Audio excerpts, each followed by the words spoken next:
YugiNoNo!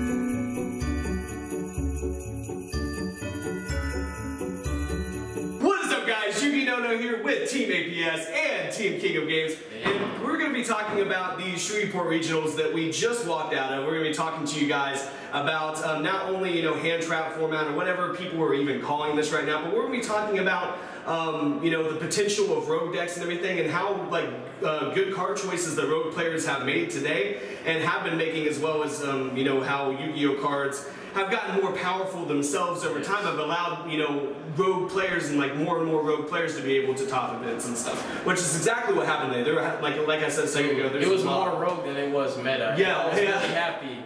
It was a very diverse, very diverse day. So let's start off with, I feel like, yeah. So. Oh yeah, this was a pretty fun regional in that regard. I would say that there were a lot of interesting decks. I mean, I heard people were losing to Dark Magician and Rockets and things. Yes. But there was also a True Draco Invoked, Paleos, Trick Stars.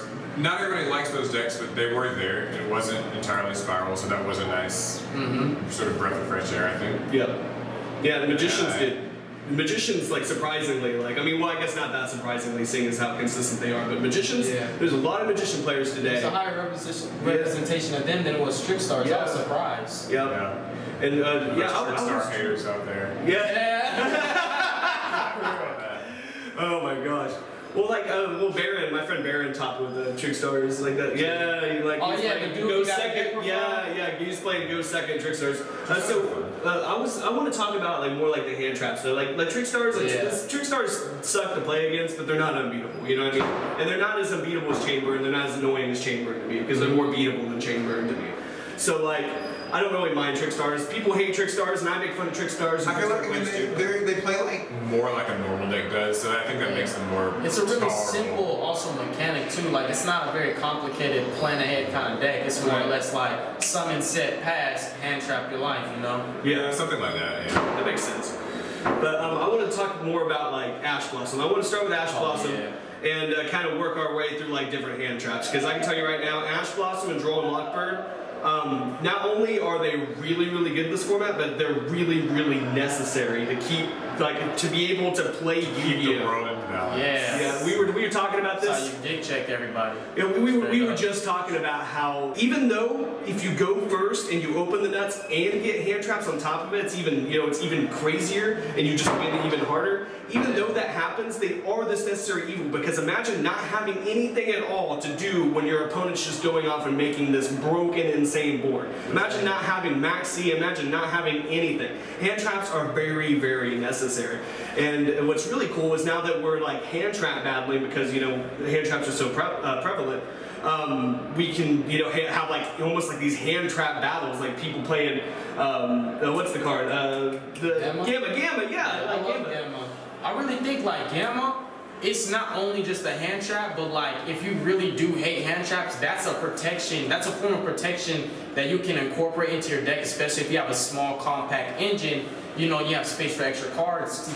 More or less, if your deck doesn't need to open with the normal summon and you have Gamma, Gamma, it helps you out in that hand trap battle. It really makes things a lot more fair. It's resolving the card is a blowout, man. And it I know Paul doesn't really like hand traps, and everybody's opinion is different, but I really feel it, he said, it's a necessary evil, and at the same time, it makes it 100% fair. It's he just said, imagine going second and you have no form of disruption or interference, so they're my combo is 100% complete, you have 6 cards, go. And you can make the argument, you can be salty about it and make the argument well, Yu-Gi-Oh! Shouldn't be like that. And you might be right? But Yu-Gi-Oh! Is like this, though. Yeah, dude, if you play, you have to adapt. Exactly. Yeah, exactly.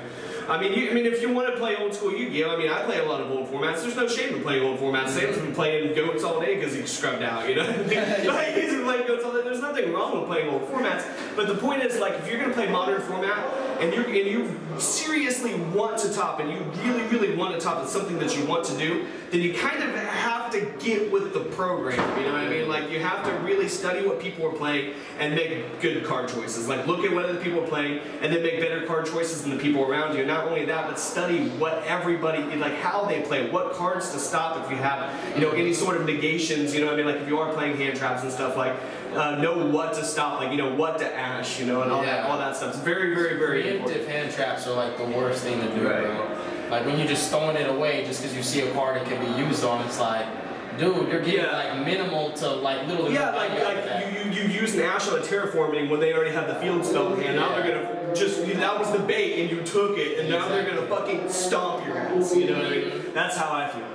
Well, outside of that, you know, also like the way the meta shaped out to be, this reminds me of how it was maybe like 2 years ago. If y'all remember when it was like Ritual Beasts, Burning Abyss, Necros, Shadows, and Cleaforts, and there were still rogue decks like Satellar Knights. There was like a lot of diversity. You know, this format kind of reminds me of it. It's not as similar, but you know, like, I think hand traps in correlation with every deck makes like every single rogue deck competitive. So like everybody has a chance, you know, to get their invite. You know, a lot of like casual players are like, dude, I hate Yu-Gi-Oh. You know, I don't want to play. You know, like even telling us like stuff in our comment section, like, is there a substitute for hand traps? You have to make the sacrifice if you really do want to play, because in correlation with your deck, dude, you can play on a competitive scale no matter what deck you're running simply by having hand traps in the main deck. And like what we saw all day, like, Paul saw Dark Magicians, like YugiNoNo probably saw like every rogue deck under the sun. Like, rogues were topping, you know, and like rogue is like, oh, bad, not skillful. It takes a lot more skill to top with rogue than it does with meta. Exactly. It does, because so it says a lot about you as a player. It does, because what that means, like if you top with rogue, it means that you looked at what everyone else is playing and you made like perfect, impeccable card choices and played on point. Both. You accomplished both to top, really. I mean, there's no one who tops with rogue, especially these days. Especially these days with how fast Yu-Gi-Oh is. You know, with nobody's ever ready for it. Side decks for rogue. Exactly. Like, there's no way that you top with rogue these days and be a bad player. It's impossible. It's impossible for you to be a terrible player and top with rogue. Like, if you top with rogue, you're good. That's why you see, you know, so many like, you know, players that already have their invite and stuff. They'll like build, you know, something crazy like spell books or whatever, and like take it and like top with it. It's like, well, yeah, you can. These decks can work and they can win. There's a reason why these good players are winning with them and stuff. It's because they are playable, very playable. It's not helpless. You can play rogue. I mean, not just this regional, but every single Tulsa regional is really seriously, dude. I've seen some far out decks come out Tulsa regionals. I saw like a Shed All Dino 60 card Sure Night deck. I'm like, that's innovation. You know what? And it makes me salty because that's in my backyard, and I can't top in Tulsa unless I'm playing meta. I can't. It's in my backyard. I can't do it. If I'm not playing meta, I can't do it. I feel bad. So yeah, we really did want to give you guys, you know, a glimmer of hope, because I honestly think like a majority of the viewers that watch our channel honestly are either A, casual players, or B, people who feel like competitive Yu-Gi-Oh is not necessary and it's not always fun. And like, I feel like personally this meta is really fun and not only diverse, but like, dude, like this is the time, like this is your one and only chance to take the deck you've been wanting to like give it a chance to shine and pilot that deck. It's like, it's not really the deck, it's always the player, dude. Like if you saw somebody top with rogue, obviously their deck wasn't autopilot. Like, you know, they knew what they were doing, like they were on point with their choices. So like, to all of you guys that are watching, just understand, you know, yeah, it could be viewed as hand trap format, but like, look at how fun it really is. Like, look at how all these decks that aren't even savage are savaging people because they have hand traps. Like, it's a balance. Like, even with evenly matched, you know, cards that seem like they're not one-for-one exchanges, one could say, oh, it's not fair that this dude has it, but you can run the card too. There's no specific integration you need for your deck to run the card. Like, you know, it's a completely diverse. And also, one could say just generic card to begin with. Yes, that's really like they're all, any deck can run them, you know. Like we saw Rogue topping, dude. I was hyped. I'm like, dude, I have to let the world know, like Rogue is back, man. I love Rogue. Like, dude, you guys, you watch my channel, you know I love Rogue like the most. Like, dude, my boy YugiNoNo ran Herald of Perfection today. It made me like almost break out in tears. I'm like, oh my god, like somebody actually like. I feel like, dude, somebody likes this deck aside from me. Oh my god. And I can pilot the deck really well. And the deck, and see, and then there's some decks where like, you know, the deck's the deck. You know what I mean? And I think we need to, like, most of what you said is like accurate. Like everything we've said is accurate. But I want to put a note here, okay? Like you can't. I mean, like you can't top with just like vanilla monster beatdown turbo, okay? Like we're not going that far. Okay? No, but man. we're saying if you have like a decently modern deck and you are really well, you know, if the deck can combo, if it can make boards that that enable win conditions, that if we had to leave the viewers with one sentence, a takeaway from this regional and this video, what would your sentence be? One thing to take away from all of this, you know? Just one sentence. Hand traps are necessary, and rogue is viable.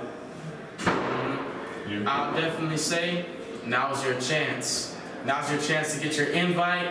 Don't be afraid of what's out there. Understand that Konami has printed these cards for a reason and they're accessible to you. So take the time out of your day, save up some money, get you a nice decent deck, and just make sure that you can incorporate Treat yourself. Cards. Exactly. Treat yourself. So like, you have a chance. Hey, go for it. Wait, what's your sentence? What do you think? Yeah, so Yu-Gi-Oh's fun.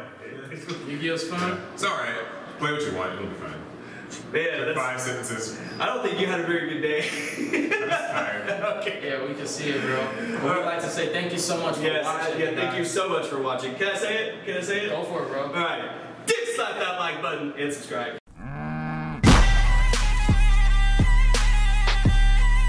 Subscribe!